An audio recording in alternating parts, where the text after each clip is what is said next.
In our material, we have thoroughly exposed and refuted the position and writings of false traditionalists. This video will cover some of the most important and revealing facts about Michael Matt, the false traditionalist editor of The Remnant. These points will demonstrate to any person who wants the truth that Matt is, sadly, a heretic and an apostate. We hope for his conversion, but the following facts prove that he is a faithless tool used by the devil to keep people in a false resistance. Michael Matt has promoted the heresy that Jews who observe the old law and don't believe in Jesus Christ can be saved. Michael Matt has described Michael Davies as one of the greatest defenders of the Catholic faith of all time. He has also published Michael Davies' heretical writings. Davies repeatedly denied the dogma outside the Catholic Church there is no salvation. In 2001, Michael Matt published Michael Davies' heretical assertion that Jews who reject Jesus Christ and observe the old law can be saved, a heresy directly contrary to the teaching of the Council of Florence. Michael Davies' The Remnant, September 15, 2001, quote, "Jews who are convinced that the Old Covenant still prevails and are perfectly sincere and conscientious in their observance of the Jewish law can be saved," end quote.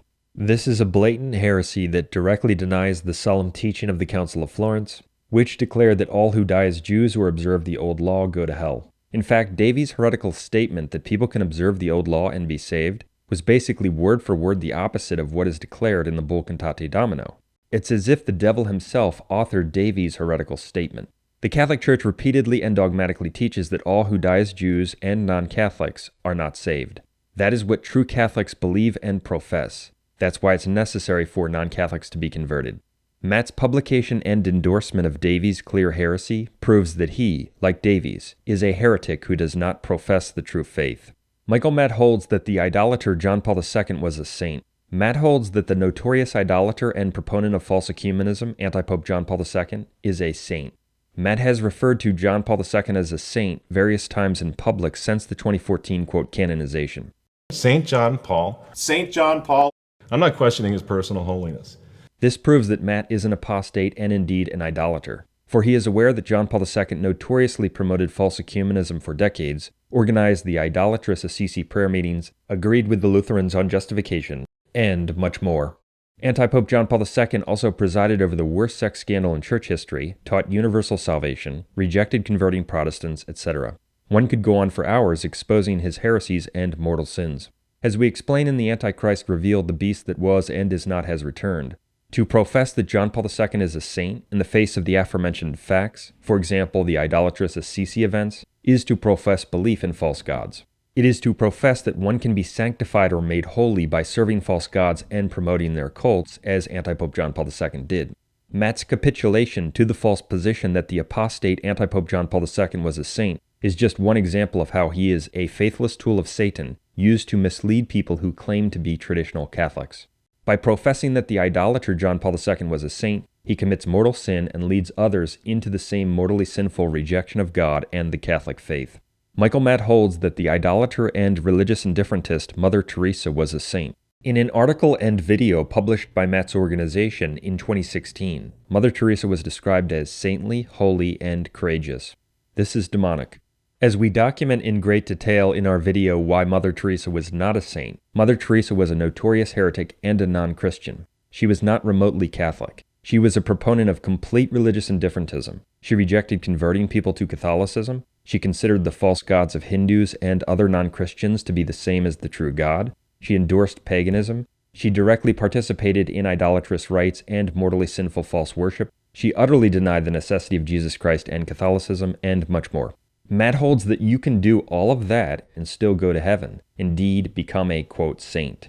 He is an apostate, and his claims to be faithful to Catholic teaching are totally false. Michael Matt holds that Mother Angelica was a true Catholic and a, quote, radical traditionalist.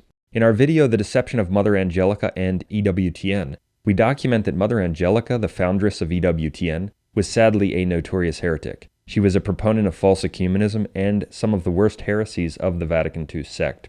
She called a mortally sinful Jewish service in St. Patrick's Cathedral awesome. She praised abominable Islamic false worship, and she called the defined dogma outside the Catholic Church there is no salvation a heresy, to name just a few of her rejections of Catholic teaching. There was a heresy at one time that you had to be Catholic, otherwise you didn't go to heaven. That's not what the Church teaches. All people are saved by the merits of Jesus, the grace in the church. But they don't have to be Catholic. We hope they're all Catholic. But many people are of different religions, no religion. She promoted the horrible false ecumenism of anti-Pope John Paul II, including demonic interfaith events that are specifically condemned by the Catholic Church. She fully accepted the new Mass and enabled hordes of modernists on her network to teach heresies to the world, such as the heresy that Protestants are Christians on the road to salvation. As an example, consider EWTN's show The Journey Home. During Mother Angelica's leadership, EWTN consistently presented Protestantism as a salvific form of Christianity whose adherents belonged to Christ's body, when that is not true. Under Mother Angelica, EWTN taught that it's not necessary for Protestants to convert to Catholicism to be saved, even though Catholicism contains, quote, the full truth. She was a demonic false prophet and a notorious heretic who promoted the false Vatican II religion. Nevertheless, the apostate Michael Matt described Mother Angelica as a, quote, rad trad, that is, a radical traditional Catholic who, quote, possessed the courage to stand against assaults on the church coming from within the church. He also said, I fear we shall not again see mainstream Catholic television activists who are actually Catholics, such as Mother Angelica, for a long, long time. Here was a woman who wasn't afraid to speak the truth no matter the costs, end quote. So according to Michael Matt, you can fully accept false ecumenism, interfaith worship condemned by Pope Pius XI, all the heresies of Vatican II, the new Mass, the heresy that Protestants are in the church and can be saved, etc., and be a, quote, radical traditionalist. That is a lie. It is not true. Matt is a heretic, not a traditional Catholic. Michael Matt called former Lakers player Kobe Bryant a, quote, practicing Catholic. Bryant is actually a notorious apostate who likes Harry Potter and acts as a pro-LGBTQ activist. In an article called Kobe Bryant Practicing Catholic, April 15, 2016, Michael Matt described former Lakers player Kobe Bryant in the following way, quote, in retirement as of this year, one of the greatest basketball players of all time is a happily married practicing Catholic. A living legend in a world that practices a form of sports idolatry. It's no wonder this kid fell a few times and fell hard, end quote. This was apparently Matt's attempt to demonstrate that the Vatican II sect is still operating with success and impact in the world, to the point of getting even famous people and celebrities to, quote, practice the faith. However, this only reveals that allegiance to the Vatican II anti-popes leads people such as Matt to wrongly conflate apostasy with practicing Catholicism. We of course hope for Kobe Bryant's conversion. In fact, when I was in high school, I worked at the same basketball camp as Bryant, and our high school basketball team, of which I was a member, played his high school team. Despite claiming on some level to be Catholic, Bryant is certainly not a Catholic. He is a wicked apostate. Among other things, Bryant is an aggressive proponent of the demonic, quote, LGBTQ agenda. He also likes the fictional wizard Harry Potter and has a habit of taking Jesus Christ's name in vain publicly. In fact, among the extremely famous athletes, Bryant might be one of the most pro-homosexual of them all. He recorded a public service announcement for the anti-Christian pro-homosexual organization GLAAD, in which he called for acceptance of people of other religions and sexual orientations. There are all kinds of different people in the world. That's what makes the world special. So whether someone is different than you, in race, ethnicity, political beliefs, religion, or sexual orientation, words can be hurtful. Replace them with understanding, compassion, and acceptance. Bryant came out publicly in support of Irving, quote, Magic Johnson after Johnson backed his own openly homosexual son. And when Jason Collins became the first openly homosexual NBA player, Bryant was one of Collins' most prominent and vocal supporters. Kobe, what are your thoughts on Jason Collins? I think it's fantastic. I think it's great. For him to be able to come out and have the courage to do so, I think it sets a great example. Pretty impressive. So somebody's got to be the one that steps up to the front and kind of takes the leadership on that. I'm glad he did. In response to people who condemn homosexuality, which of course includes all who adhere to Catholic and biblical morality, Bryant also said, quote, what I can't tolerate is a lack of tolerance, end quote. Bryant can't tolerate the condemnation of homosexuality that is found in Catholic doctrine and the Bible. Bryant granted his first post-retirement interview to the notorious lesbian degenerate Ellen DeGeneres and played a friendly prank on her. Apparently the two LGBTQ activists are good friends. Concerning the militantly homosexual lesbian soccer, quote, star Abby Wambach, an openly practicing lesbian, Bryant tweeted, quote, thank you, Abby Wambach, for all that you are, have been, and will be. You are a true muse, end quote. When Bruce Jenner decided that he would pretend to be a female, dress as a woman, and call himself Caitlyn, Bryant came out in support. Obviously, he rejects the teaching of the Catholic Church and the Bible, which totally condemns such an abomination. Deuteronomy 22:5, quote, "A woman shall not be clothed with man's apparel, neither shall a man use women's apparel. For he who does these things is abominable before God," end quote. One could go on exposing Bryant's wickedness and anti-Christian agenda. Yet the apostate member of the Vatican II sect, Michael Matt, presents this disgraceful pro-sodomy activist Kobe Bryant as if he is a practicing Catholic, and someone who exemplifies the good fruit of forgiveness that he believes is still available for adherents of the mainstream Vatican II Church. This is another prime example of how far false traditionalists such as Matt are from a correct presentation of the Catholic faith. Some might respond by saying that Matt might not know how bad Bryant is, but that's precisely the point. Matt doesn't care enough about God and the Catholic faith to find out first. He isn't solicitous for God's law and Catholic truth, and such a person has no business trying to direct people on these matters or act as a spokesman for traditional Catholics. The results have been and will be disastrous. Another example of this is how Matt publishes heretical writings which teach that the offense of heresy in the external forum for a person who claims to be Catholic cannot possibly be committed until that person is declared a heretic.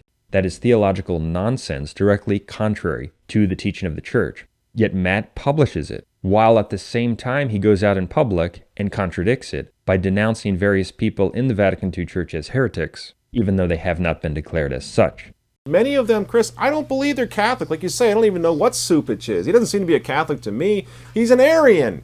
And the idea is to follow what St. Athanasius does back in the 4th century. He recognizes that they're heretics. In the old days, a Nancy Pelosi, I hate to beat up on old Nancy, but she's not a Catholic. She's not a liberal Catholic. She's no longer a Catholic. She's an apostate. That's an example of how Matt isn't even aware of or doesn't care about what he's publishing and whether he is consistent with it. Because, as we're showing, he isn't solicitous for God's law and Catholic truth. Moreover, since Matt wrongly considers the pagan anti-Pope Francis to be the Pope, and wrongly considers his apostate so-called bishops to be the Catholic hierarchy, he likewise wrongly considers those who adhere to the Vatican II religion, under the quote diocesan structure, to be practicing Catholics. Therefore, his false claim that the pro-LGBTQ apostate Kobe Bryant is a practicing Catholic is simply the byproduct of his other mistake, namely, of obstinately considering the non-Christian pagan anti-Pope Francis to be a valid pope. Kobe Bryant shows us again that in the Whore of Babylon, that is the Vatican II sect, the End Times Counterchurch, which also claims Michael Matt as its member, being a quote Catholic means absolutely nothing. Michael Matt says that the apostate universalist quote Bishop Robert Barron is not a bad guy. Robert Barron is the Novus Ordo Auxiliary quote Bishop of Los Angeles. He denies the existence of Adam and Eve and holds that hell may be empty. Are any human beings in hell? We don't know. He is a notorious heretic and an apostate. In a video, Michael Matt discussed Barron's recent interview with an open homosexual who lives in a sodomite quote marriage. Even though Barron made some good points and said some true things in other parts of the interview, his statements on the topics of sexual morality and gay quote marriage, his appeal to the false gospel of anti-Pope Francis, and other things, were appalling. They further reveal that he is sadly an apostate who doesn't have the true faith. Barron was asked about masturbation and pornography. In response, he did not even once say that they are mortal sins that put a person in a state of damnation. This is a clear failing on his part. He even described the mortal sin of masturbation as an inadequate expression of sexuality. That is a terribly misleading message. So you mentioned porn. I have watched porn, obviously. I think probably everyone has watched porn. I think almost everyone that's watched porn would probably say they've watched too much porn. But what's your basic take on... Again, it's a legal act. So again, we're in that place of that something can be legal and maybe frowned upon by the church. How do you frame that whole? I think actually I mentioned about masturbation, not porn, but because masturbation would be a good example of. I guess those things are connected. They're connected. But let's say so in the church's teaching, indeed, masturbation is seen as an inadequate, incomplete expression of human sexuality. Do I recommend, therefore, let's legislate against it and send the police after people? No, because obviously there'd be such a huge social negative impact from that the Aquinas principle would clearly hold. Now, porn, I suppose we could have an argument about that. I've been impressed by some of these recent studies, not from a religious moral perspective, but from more of a medical, psychological perspective, on the deleterious effects of porn on this coming generation. You know, guys that have grown up with pornography in a way that my generation didn't. But young people today, starting usually at 11 or 12, studies show, and the effects it's having on them now as they try to begin their sexual lives, has been problematic, The objectification of people involved, I can certainly raise that as a moral issue. Violence in porn, I could raise as a moral issue. So I don't think that's just free of, all moral concern. And I think there are medical, psychological issues attached to it as well that are problematic. Now, do you press that in a legal direction? So I might leave that to the lawyers and the politicians. Instead of telling people what they need to hear, namely, that those who look at pornography or commit the sin of masturbation will be barred from heaven and sent to the fires of hell, unless they completely change their lives with a firm resolution never to commit the sin again, and receive forgiveness in the true faith through baptism or confession, Barron instead appealed to psychological studies about the harm such activities do to people in this life. In other words, his message is a natural one, not the message of the gospel. Barron was also asked about homosexuality. In his weak and misleading response, he falsely stated that practicing homosexuals, that is, people who engage in mortally sinful abominations against nature, are children of God. So gay marriage. Yeah. So I don't know how much Googling you did on me before you got here, but I am gay married. You are in my house right now. I've thoroughly enjoyed talking to you this entire time. Actually, when I was doing research on you, I got to the gay marriage portion. I stopped reading because I don't know your full opinion, and I did not want to know before we sat down. So now I welcome you to tell me that, and whatever you say, I will continue this conversation in the spirit which I've done it so far. Right, and I'd say several things. I said this one time, I was in New York with Cardinal Dolan actually, and we were talking to reporters, and I said, if the only thing a gay person hears from the Catholic Church is, you're intrinsically disordered, we got a very serious problem on our hands. If that's what the message has become, the message of the Church to a gay person should be, you are a beloved child of God who's been embraced by the mercy of Jesus Christ and invited to a full share in the divine life. You're a son of God.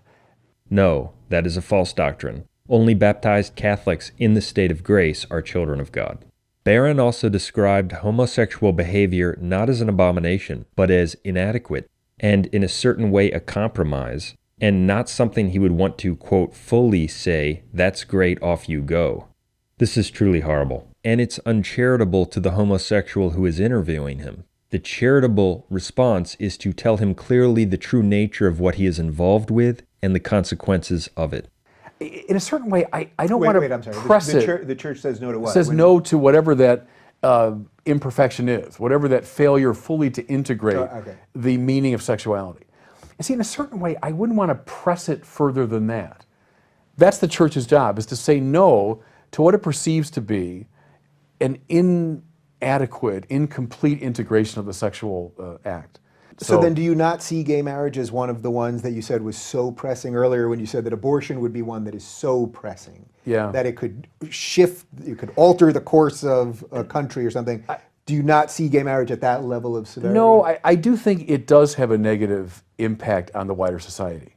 I do think it is in a certain way, a compromising or undermining of an institution that's key to the health of a society. Is this one of the things where I sense that your heart and your spiritual self maybe aren't quite matched up? Because I don't sense judgment from you sitting here. I really don't. Yeah. And I don't sense that you would try to legislate to reverse the decision.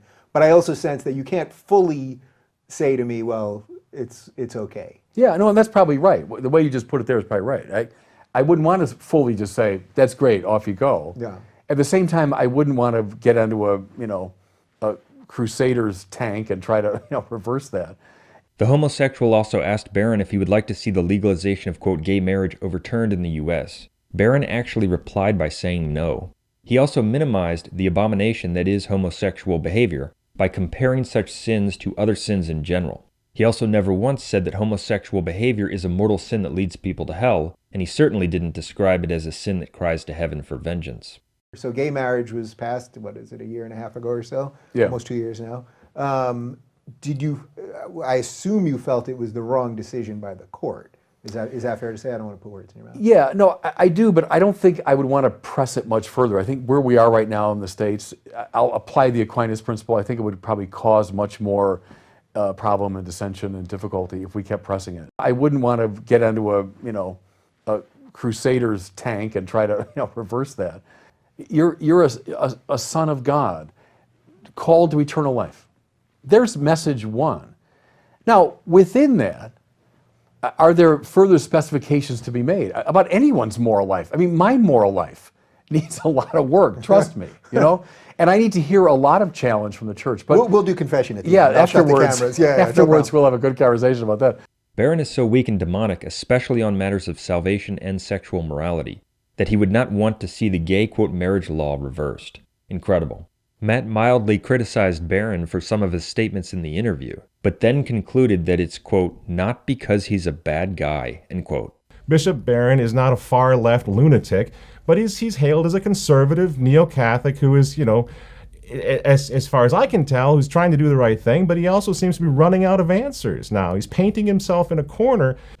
So you see, folks, it really becomes clear. Again, I don't mean to beat up on Bishop Barron.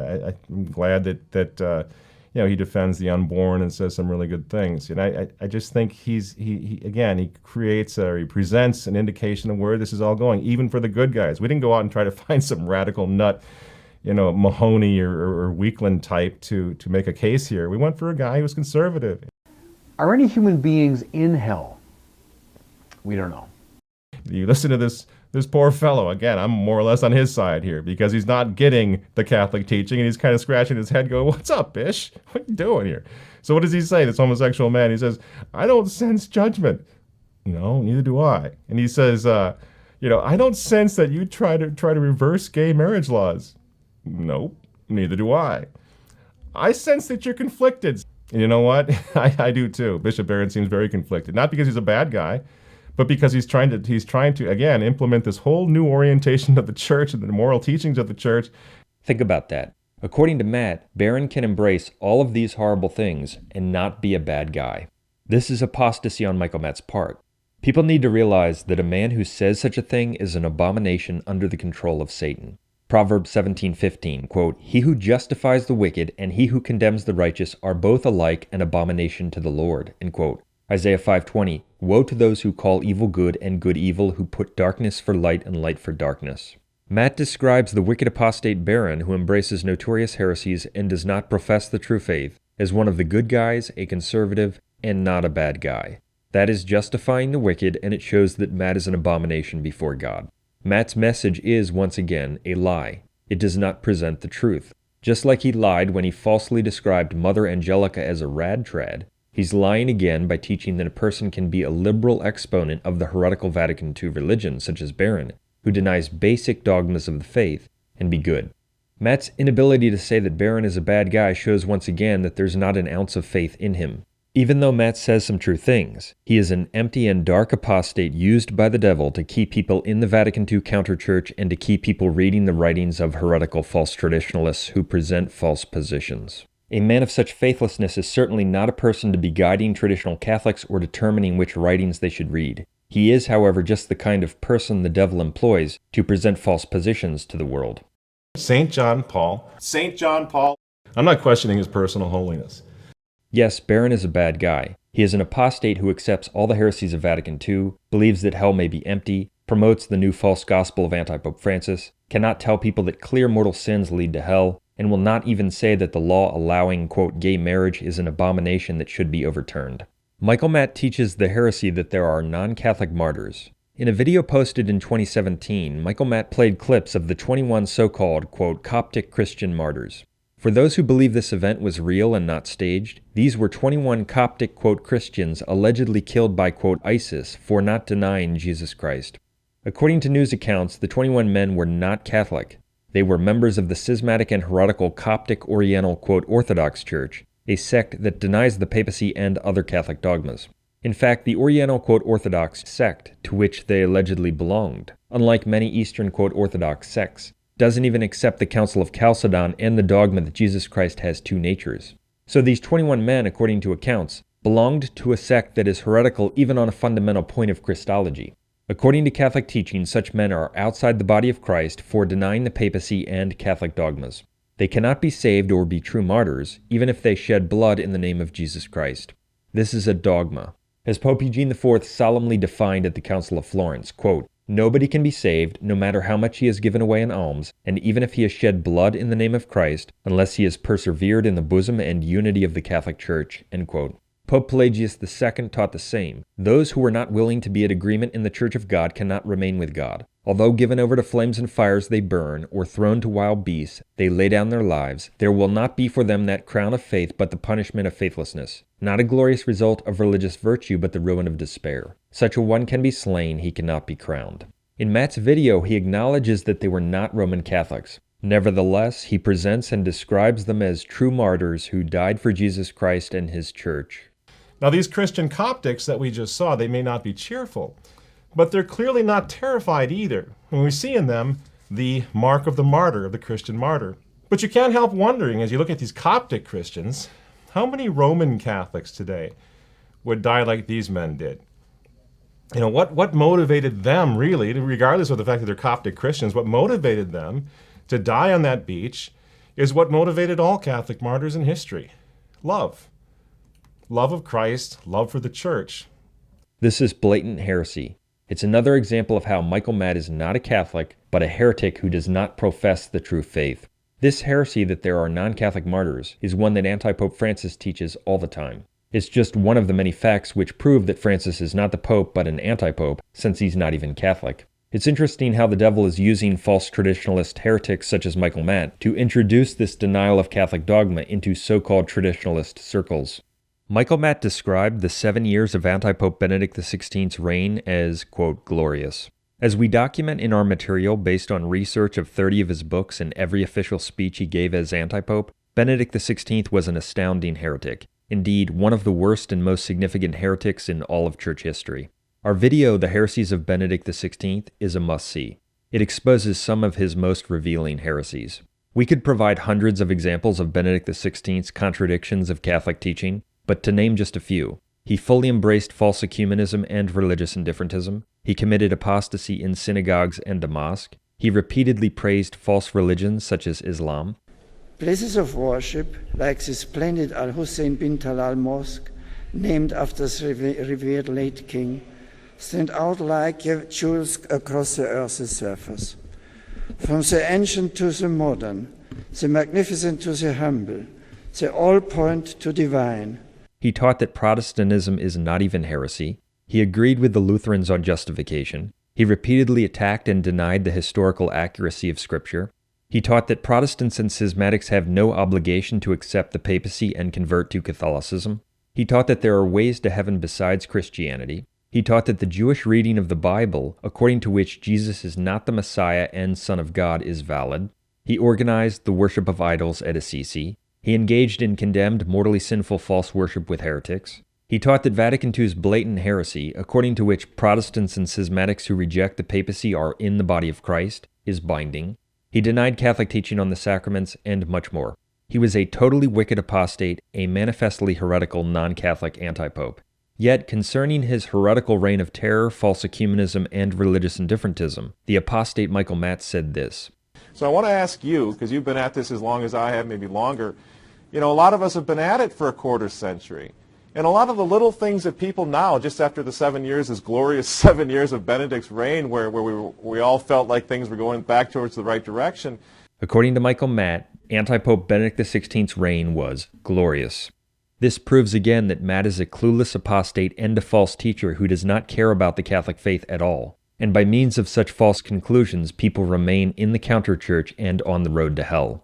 In 2014, a full year into Anti-Pope Francis's anti-papacy, and well after Francis had repeatedly displayed his malice and apostasy for all to see, Michael Matt said this about him. Could be argued as an American equivalent to a Sochi or to a Palmaro. He said the same thing. You know, he said this Pope is not saying things that are in violation of doctrine, but they're saying things that are confusing the faithful throughout the whole world. Everyone is admitting this. Now, this is not to ascribe malice to Pope Francis. Maybe he's just still, struggling and trying to find his way. So, Francis might not be malicious, but rather sincere and of goodwill, according to Matt. This is another example of how blind, apostate, and unwise Matt is, a faithless abomination who repeatedly justifies the wicked. Michael Matt is a mocker of the Catholic Church and the papacy. Matt's obstinate adherence to the apostate anti-Pope Francis, who condemns efforts to convert people to Catholicism, is of course contrary to various Catholic teachings. Yet Matt's statements frequently make explicit the contempt for the papal office that lurks within the false traditionalist position. In 2016, Matt released a video entitled The Lutheran Pope, Ecumeniacs in Sweden. Note the title, The Lutheran Pope. According to Matt, a Lutheran is the vicar of Christ and leading Christ's church.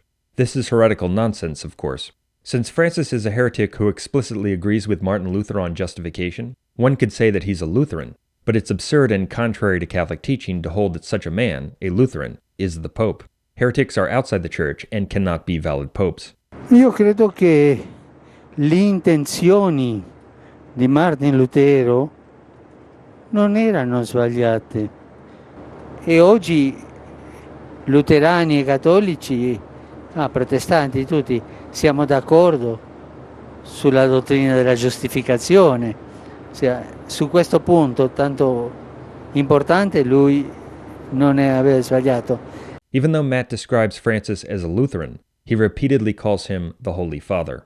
Our Holy Father, Pope Francis.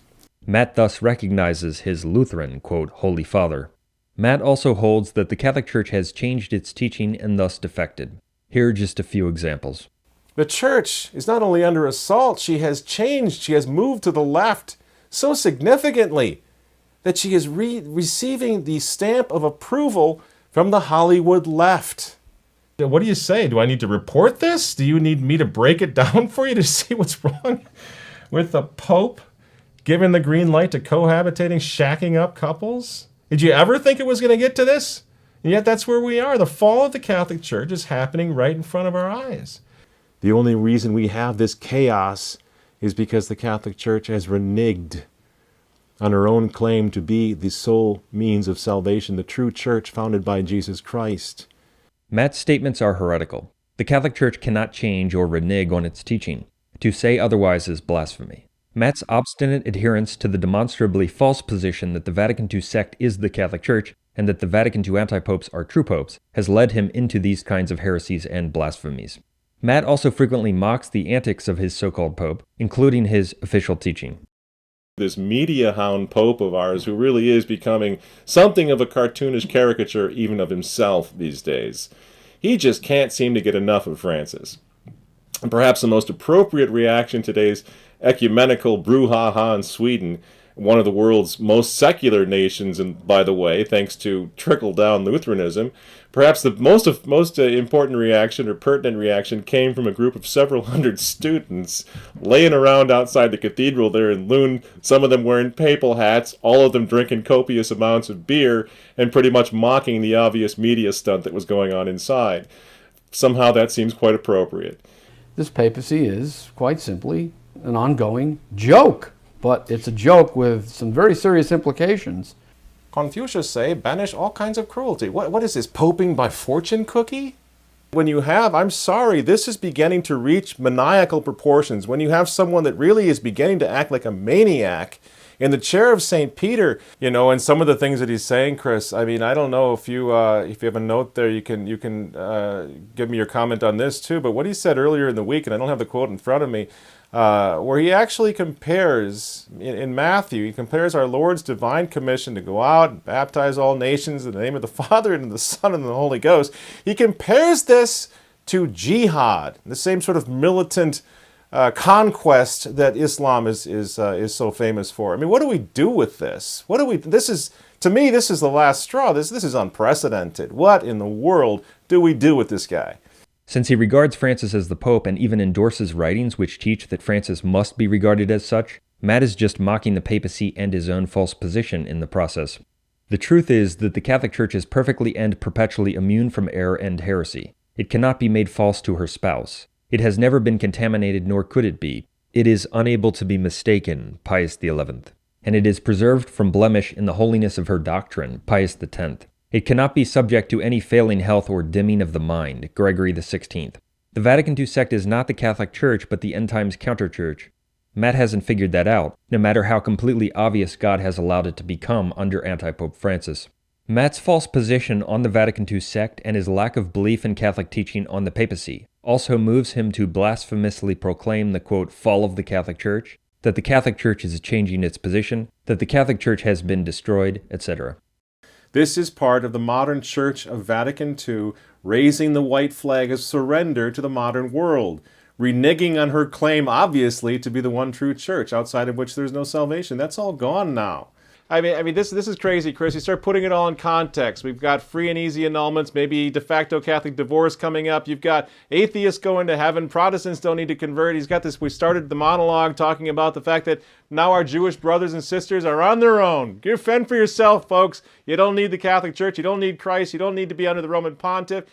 What is going on, Chris? How much more ridiculous can this come? Can this go? And we continue to call it Catholic. This isn't the Catholic Church anymore. What is it? Because now we have massive contradictions between what the Church taught a few years ago and what the Church is teaching now. And the Church cannot contradict herself. One of them has to be wrong because they're in direct contradiction with each other, old Church versus new. When the world's supreme moral authority on earth, the mighty Catholic Church, is sending signals of surrender like this, is folding up like a cheap tent in a tornado. And to say, well, we have to follow our beliefs and so forth, I think we're losing that because now the Church is changing her position gradually on things like gay marriage and things like, divorce and remarriage and so forth. Such expressions contradict the Church's teaching on the papacy and indefectibility. This is what happens to people who obstinately reject the true position that the Vatican II claimants to the papacy are antipopes. Matt also sometimes uses provocative headlines and titles that are geared to generate hype and serve as clickbait, but they are heretical and sacrifice Catholic truth. For instance, he released a video with the title in capital letters, Pope Soros. Such a title is sure to generate interest, but it is of course totally inaccurate and inconsistent with Catholic principles, for George Soros is not the Pope, nor could he be, even by Matt's own heretical standards.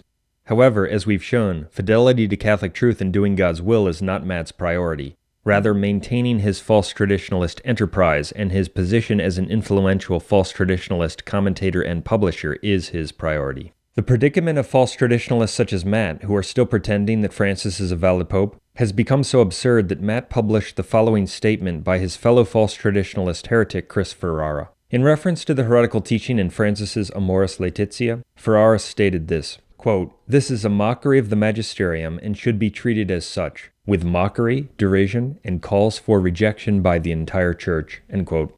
So just think about this for a moment. Michael Matt, a layman, publishes the article of another layman from Virginia. Together they reject the official teaching of their so-called pope, that is, the Lutheran, quote, pope, a teaching which their so-called pope has proclaimed and officially sent to the entire Church. Together they say that the entire Church should follow them in rejecting what their, quote, pope has sent and taught to the entire Church.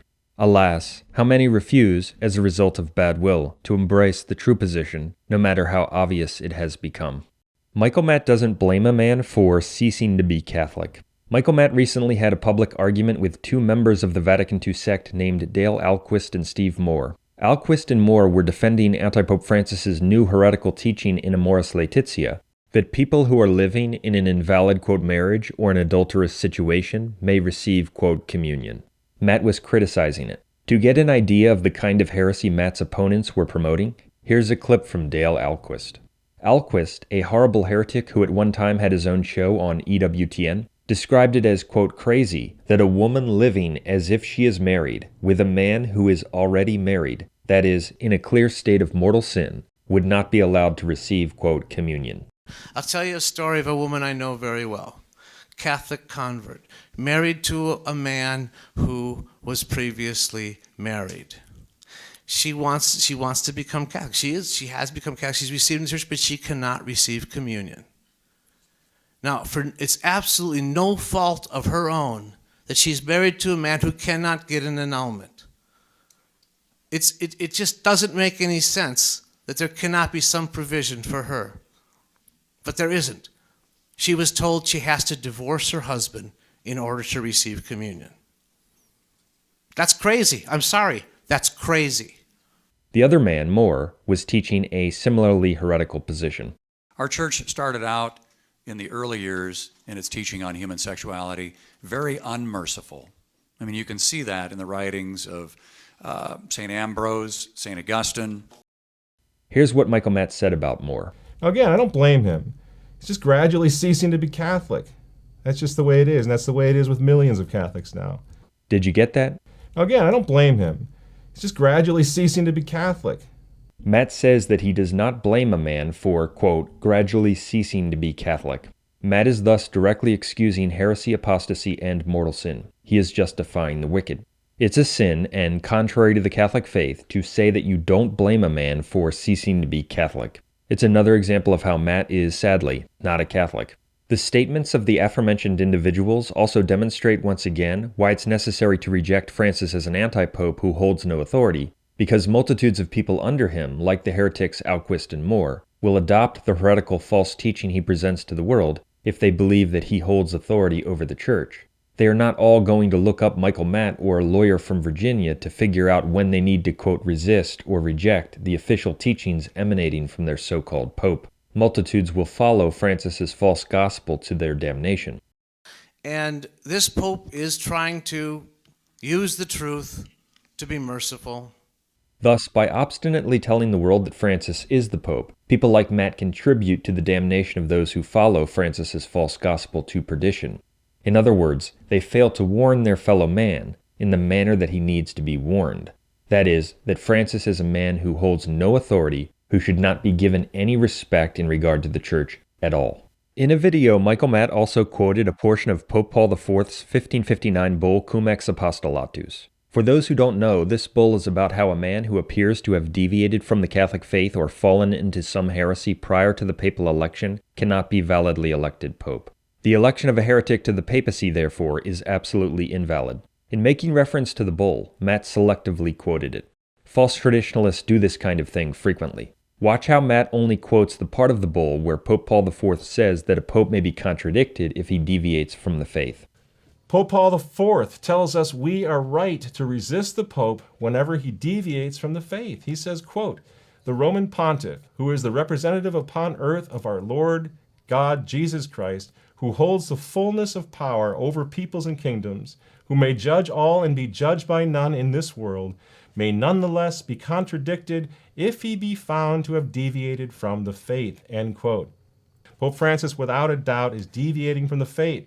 Matt doesn't tell his listeners what the bull was about and what Pope Paul IV goes on to declare in it, namely, that a man who has deviated from the faith or fallen into some heresy prior to the papal election cannot be validly elected pope, and that such a person, even if elected by all the cardinals and accepted as the pope by all, is automatically deprived of office without the need for any further declaration. Pope Paul IV teaches that such a man is not a validly elected pope, and that he can be absolutely rejected by the faithful. He declares that anyone, quote, shall be permitted at any time to withdraw with impunity from obedience and devotion to those thus promoted or elevated, and to avoid them as warlocks, heathens, publicans, and heresiarchs, end quote. This is just one of many examples that could be given of how false traditionalist heretics such as Matt hide the truth and distort key facts, with the result that their audience remains in heretical and false positions. It's also interesting that Pope Paul IV even said that he issued this bull, which declares that the election of a man who has deviated from the faith or fallen into heresy is null, void, and worthless, to combat the arrival of the abomination of desolation in the holy place, an indication that the end times prophecies would be connected to antipopes in the temple of God, which is exactly what we've seen in the Vatican II apostasy. Further, the teaching that a pope cannot be judged, which Paul IV mentions, does not of course contradict the true position that the Vatican II claimants to the papacy are to be rejected as heretical antipopes. It confirms it. The teaching that a pope cannot be judged means that a valid pope cannot be subjected to a canonical trial, and that a valid pope cannot be deposed. A man who is a heretic, on the other hand, is by definition outside the Catholic Church and therefore cannot acquire or retain the papal office. He is deprived of any office in the Church automatically, without any further declaration, as Paul IV explicitly says, by the very fact that he deviated from the faith. It is the false traditionalists who deny the Church's teaching that a pope cannot be judged, because their position is that a so-called pope, for instance, quote, Pope Francis, who explicitly says that Martin Luther was not wrong on justification, must either be tried for heresy, which some of them actually say, and that is condemned, or must be declared/judged to be a heretic and to have lost his office by some of his inferiors or council. All of that is schismatic nonsense that contradicts the truth that a valid Catholic pope cannot be judged or deposed, which is why a heretic who claims to be the pope is recognized as not having the papal office without any declaration, as Paul IV and the Church teach. Even though this is not hard to understand, false traditionalists have for years duped and misled their audiences on this matter, when it is their false position that contradicts the Catholic truth, that a valid Catholic pope cannot be judged. It should also be noted that a Catholic does not need this bull of Pope Paul IV to prove that the Vatican II claimants to the papacy are antipopes. That fact is proven by the defined dogma that heretics are outside the Catholic Church. The Church officially teaches that the offense of heresy expels one from the body of the Church by its very own nature. The Vatican II claimants to the papacy are and have been manifest heretics. They are therefore outside the Church, and someone who is outside the Church cannot, of course, be the visible head of it. Indeed, the Church teaches that it's absurd to imagine that one who is outside can command in the Church. Thus, a heretic, for instance, someone who agrees with Martin Luther on justification and says that it's illicit to convert people to Catholicism, cannot be a valid pope. The resistance of Michael Matt and similar individuals is false. We could bring forward many other facts that further refute and expose Michael Matt, but we've proven that he is a wicked heretic and a false teacher. He doesn't have the Catholic faith, he rejects the Catholic faith, he denies God, he considers notorious heretics and idolaters to be saints, and he repeatedly justifies the wicked. He's a false teacher and he's on the road to damnation without any doubt. Many people in the false traditionalist movement think that it's good enough to criticize the novelties coming out of the Vatican II sect. No, it's not. You can't be a Catholic and profess communion with heretics, consider idolaters and the proponents of false ecumenism to be saints, call notorious heretics good, hold that the Church teaches false doctrines and contradicts itself, or deny Catholic teaching on salvation. To be saved, you must believe and maintain the Catholic faith whole and undefiled. The false resistance does not do that.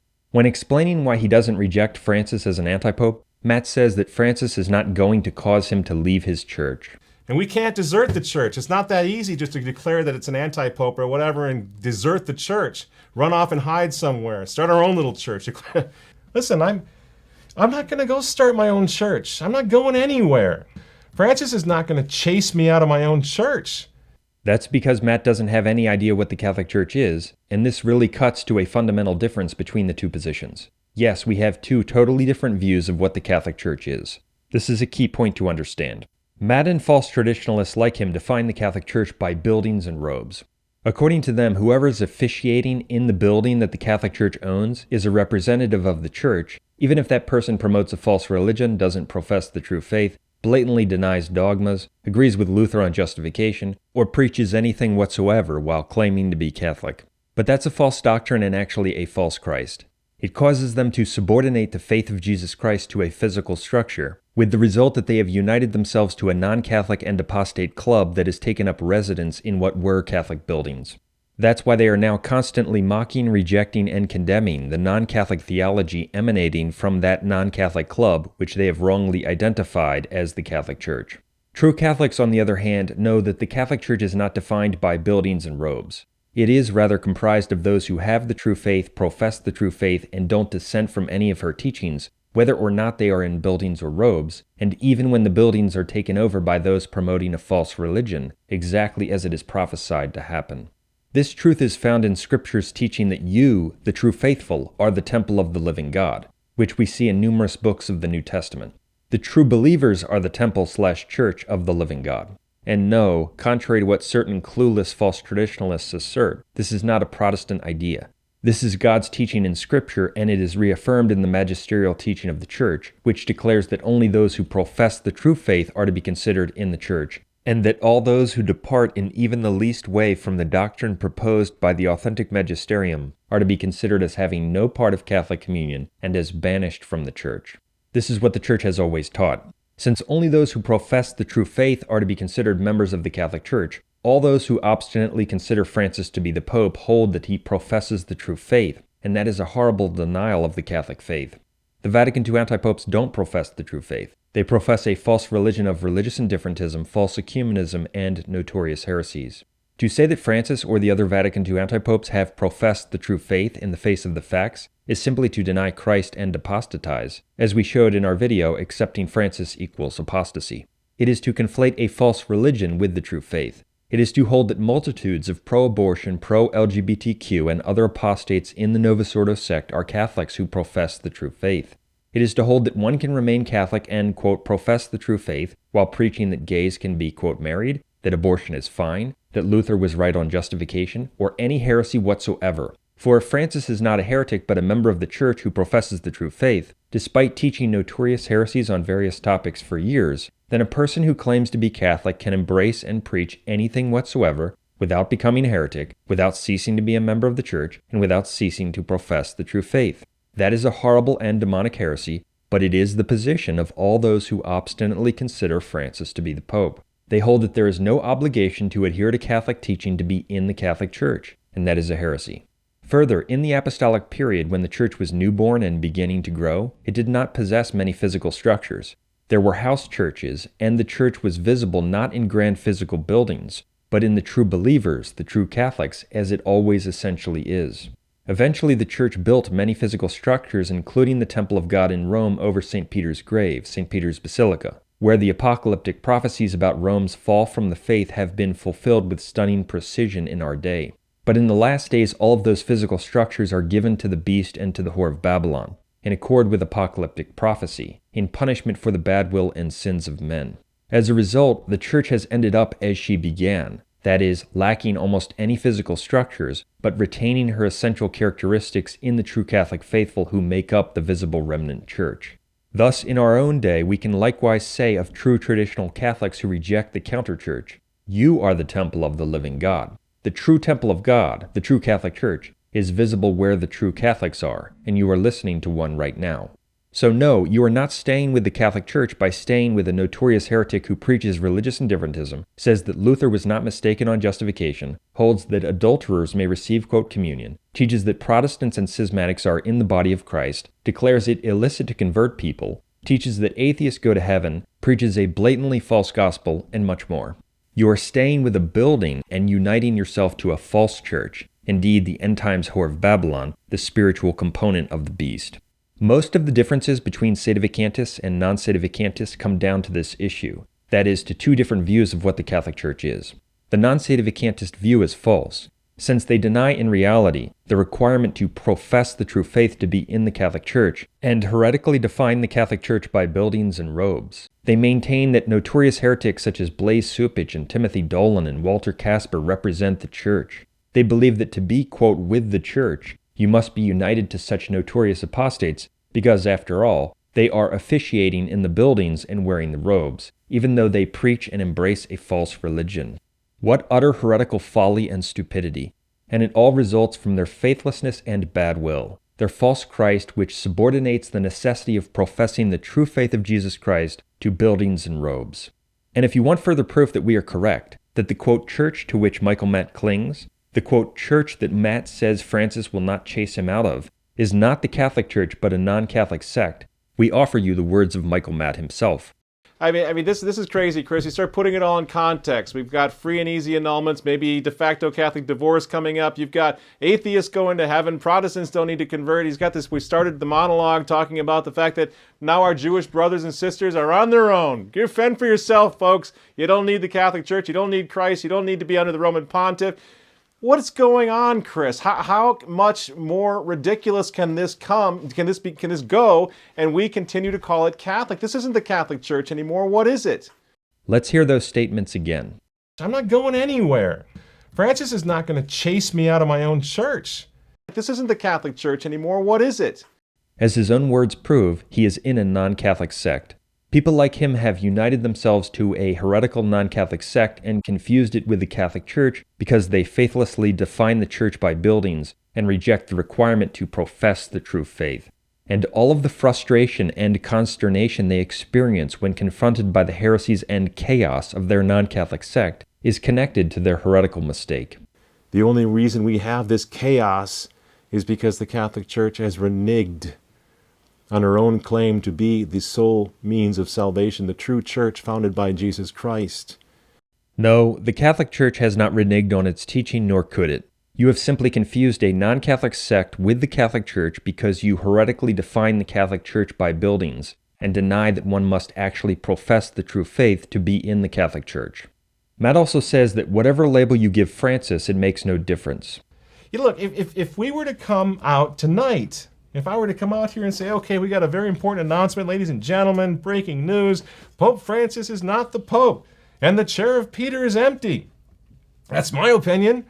But what does that do? What does that change in terms of what we have to do? Does that mean if we made that proclamation that Holy Mother Church is no longer in danger of being violated and being taken over by vile people who are trying to make her a tool of the United Nations and the New World Order? No. Quite frankly, whether he's an anti-pope or just a really, really terrible pope, which is what I believe, trying to destroy the church even, nothing changes for us by getting the right label on him. This is ridiculous and absurd. First, his statement means that whether someone is a true pope is meaningless. That is obviously false. It denies Catholic teaching on the papacy. Second, there are many practical ramifications that flow from whether you consider him to be a valid pope. If he's considered to be the pope, even though not everything a true pope says is infallible, he would have to be given true obedience, and his official teaching would have to be heeded. They don't do any of that because they deny Catholic teaching on the papacy.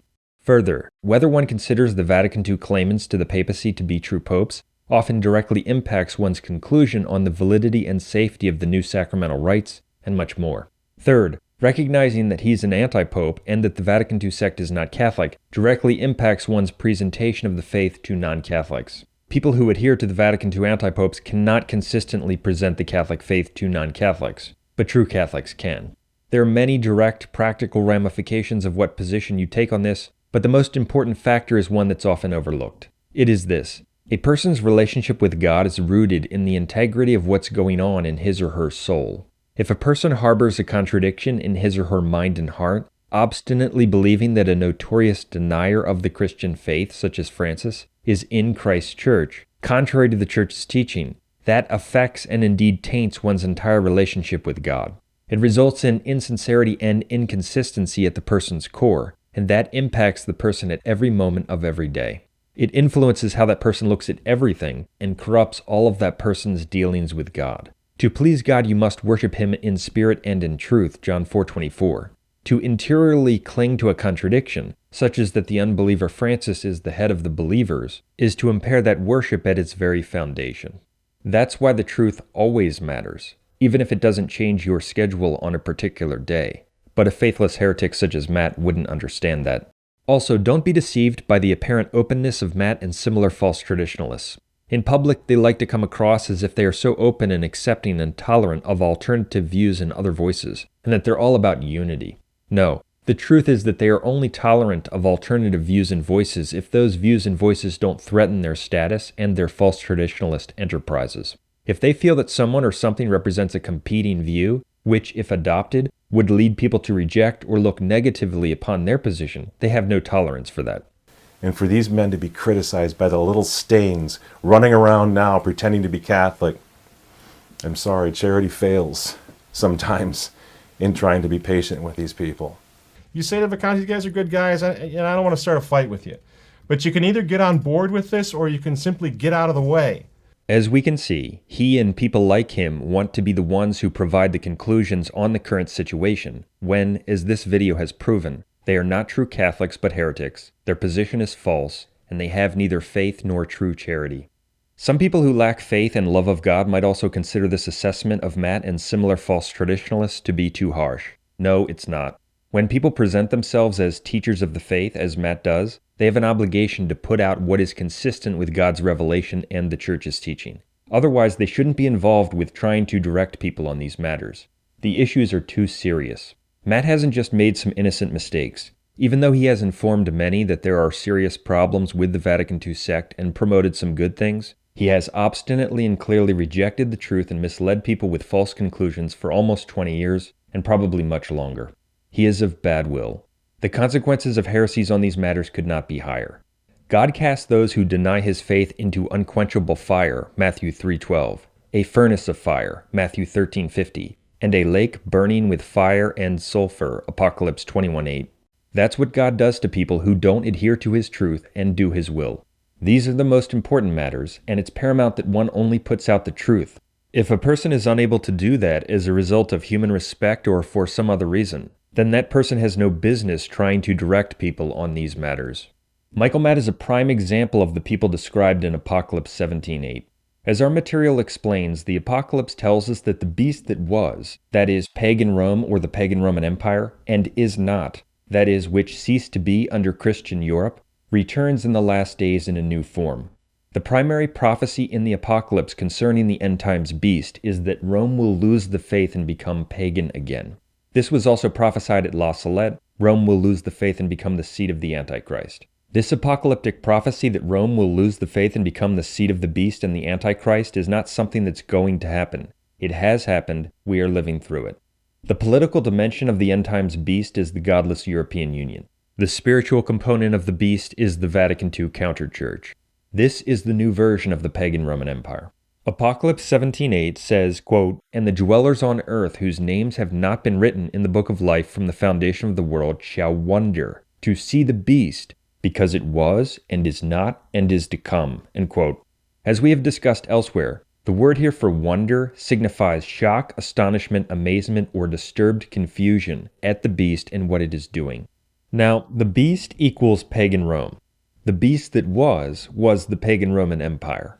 The beast is not during Christian Europe, which replaced the pagan Roman Empire. The angel is referring to the time just before the end times beast rises. That's why he says that the beast was and is not. He's referring to the time when Christian Europe still existed and was in its final days. He describes this time as when 5 of the 7 kings associated with the 7 mountains, that is Rome, are fallen. These 7 kings associated with the 7 mountains are the 7 kings of the Vatican city-state. The angel says that the beast is about to rise again when 5 of those kings are fallen, and that's exactly what happened. The 6th king of the Vatican city-state, when 5 were fallen, was Antipope John Paul II. That's when the beast, pagan Rome, truly rose again in its full form both politically and spiritually. It rose politically when 5 were fallen during the reign of Antipope John Paul II, because the European Union was formed during the reign of Antipope John Paul II. It rose spiritually when 5 were fallen, because Antipope John Paul II was a pagan Roman king who claimed to be Lord and God, as our material proves, and introduced the direct worship of false gods into Europe, just as pagan Roman emperors did. That's why the beast truly came back, it truly rose, when 5 were fallen. In fact, it's very interesting to note that one of the most famous monuments in the beast that was, in the pagan Roman Empire, was the Ara Pacis, which means the altar of peace. This was a pagan altar on which idolatry was conducted, dedicated to the name peace. And what do we see in the Vatican II counterchurch, the new version of the beast? The most famous, or rather notorious, event through which paganism and idolatry was introduced and conducted was the Assisi prayer meeting, which was the World Day of Prayer for peace. In fact, at the very altar where the various false religions conducted their idolatrous worship at Assisi, the word peace was written in various languages. That's not an accident. Assisi is the new Ara Pacis. It's the pagan altar of peace in the new version of the beast, and it was introduced by Antipope John Paul II. Assisi was also foretold in 2 Thessalonians chapter 2, as our material covers. So, the beast that was and is not has returned. Paganism and the promotion of false religions overtook the city of Rome, forming the godless European Union Empire and the whore of Babylon in the Vatican II counterchurch. This is what the prophecy is about. This is also why we now see the veneration of the images of the deceased pagan Roman kings who embraced idolatry, which corresponds to how deceased pagan Roman kings were venerated in the pagan Roman Empire. We also see that, in this new version of the pagan Roman Empire, the veneration of those deceased pagan Roman kings, such as Antipope John XXIII and Antipope John Paul II, becomes the instrument through which people are connected to idolatry and mortal sin, just as people were implicated in mortal sin and a denial of the faith by venerating the image of the pagan Roman emperor in the beast that was, the pagan Roman Empire. And of course, the use of Catholic images and the veneration of true Catholic saints is not evil or wrong. What is evil, rather, and implicates people in mortal sin is the acceptance of the false non-Catholic saints of the Vatican II counterchurch, who were unbelievers and idolaters. The Apocalypse mentions the veneration given to the image because during this great apostasy, during this apocalyptic deception, the beast and the whore of Babylon overtake the city of Rome and install antipopes there. False canonizations of idolaters and heretics result, and become a primary means through which multitudes are forced to approve as sanctified and holy lives that were characterized by heresy, mortal sins, and the acceptance of false gods. And the most significant of these images is that of Antipope John Paul II, the one who was wounded, which is why the making of the image of the Roman king who was wounded is singled out in the apocalyptic prophecies about the beast. Those prophecies refer to Antipope John Paul II and the veneration that people are giving him through his false, quote, canonization. Since Antipope John Paul II in fact claimed to be Lord and God by teaching that the Son of God became everyone in the Incarnation, as we have proven, and he was most notoriously connected to the worship of false gods, when people consider him to be a saint, with even a basic knowledge of what he promoted and stood for, they become directly implicated in idolatry and a rejection of the first commandment. They profess that one can be sanctified despite serving false gods, which is a denial of the true God and the first commandment.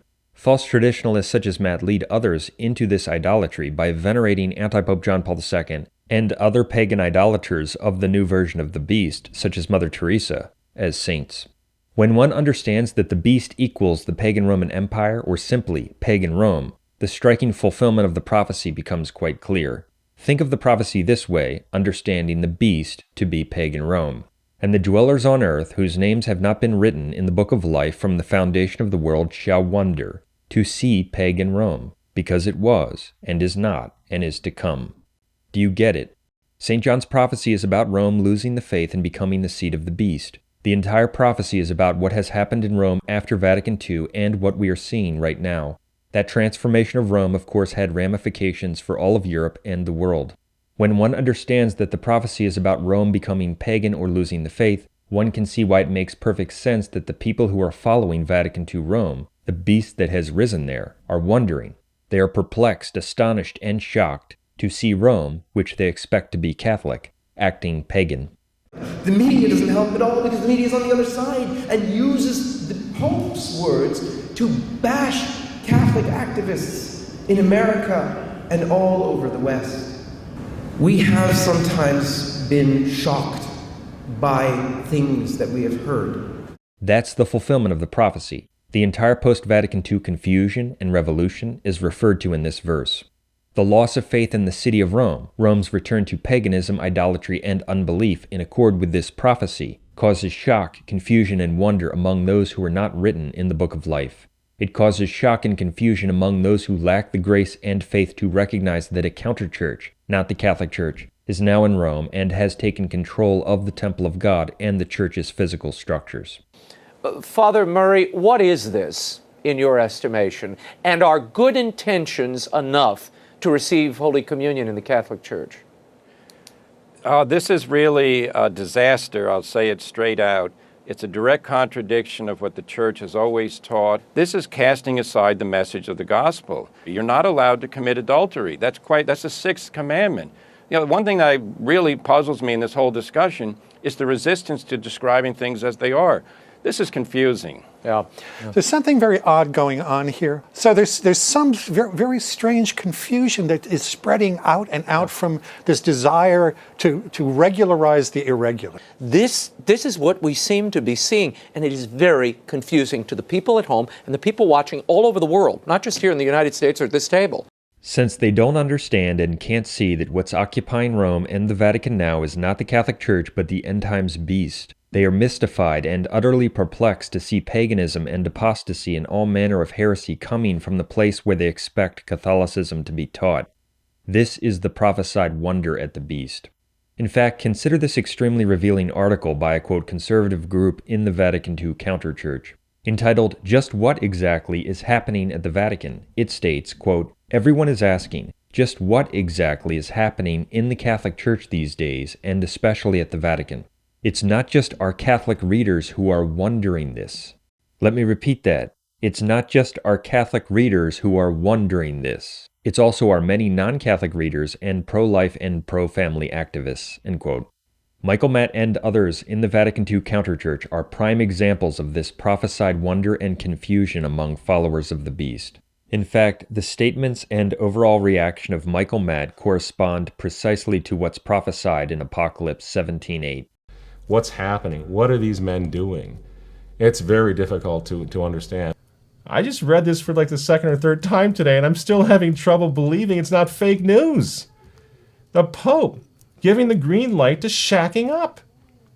I'm sorry to be sarcastic. I don't know what to do with this anymore. I honestly don't.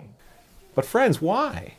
Why can't the Pope just issue a document that's just full-on orthodox right out of the gate? Why do I have to put my little Sherlock Holmes hat on to try to discover what the good stuff in the document is and then manfully try to reinsert that into the tapestry of Orthodox Catholic teaching? Where does this come from? Holy mackerel, what is this man doing? It's just unbelievable. What do you do with this? How much worse does it have to get? How much more absurd does it have to get? By honoring activists like Clooney, Geer, and Hayek, Pope Francis is undermining the Catholic faithful's effort to preserve the faith. Heck, what is going on? You know, and some of the things that he's saying, Chris, he actually compares, in Matthew, he compares our Lord's divine commission to go out and baptize all nations in the name of the Father and the Son and the Holy Ghost. He compares this to jihad, the same sort of militant conquest that Islam is so famous for. I mean, what do we do with this? To me, this is the last straw. This is unprecedented. What in the world do we do with this guy? What is going on anymore? I don't know what to make of this. Keep in mind that this is the reaction of those who are not written in the Book of Life, of those who follow the beast and confuse it with the Catholic Church because they can't see, as a result of a lack of grace and faith, that the Vatican II claimants to the papacy are anti-popes, and that what's in Rome now is not the Catholic Church but the end times counter-church, the spiritual component of the end times beast. This beast and counter-church have taken over the temple of God and the church's physical structures. In fact, it's very interesting that both Michael Matt and another remnant contributor and false traditionalist named John Rao have made statements in which they unwittingly acknowledge that Rome has now returned to the paganism of the Roman Empire. Because Rome right now, in terms of the Catholic Church, seems to be really faltering and losing her identity and going the way of the world, and to a great degree becoming just as corrupt as was pagan Rome in its own right 2,000 years ago. Of course, they don't realize that this is the direct fulfillment of apocalyptic prophecy, as we explain, for they are still actually following the beast, the new version of the pagan Roman Empire, in its spiritual component, by clinging to its Vatican II antipopes and its false hierarchy. In this clip, John Rao discusses the abominable synod in Rome that was recently held by the Vatican II sect and the heretical ideas that were being promoted there. Pay careful attention to what he says. This is the whole argument of the seeds of the Logos. You find something in the ancient world you can work with, you Christianize it. What's happened at this synod is the exact opposite. What they're doing is they're taking a world which still has remnants of Christian truth to it, and they're paganizing it. As though the bad aspects of the sinful pagan world are the seeds of the Logos, and what we have to do as Christians is to find reasons why all of that is good.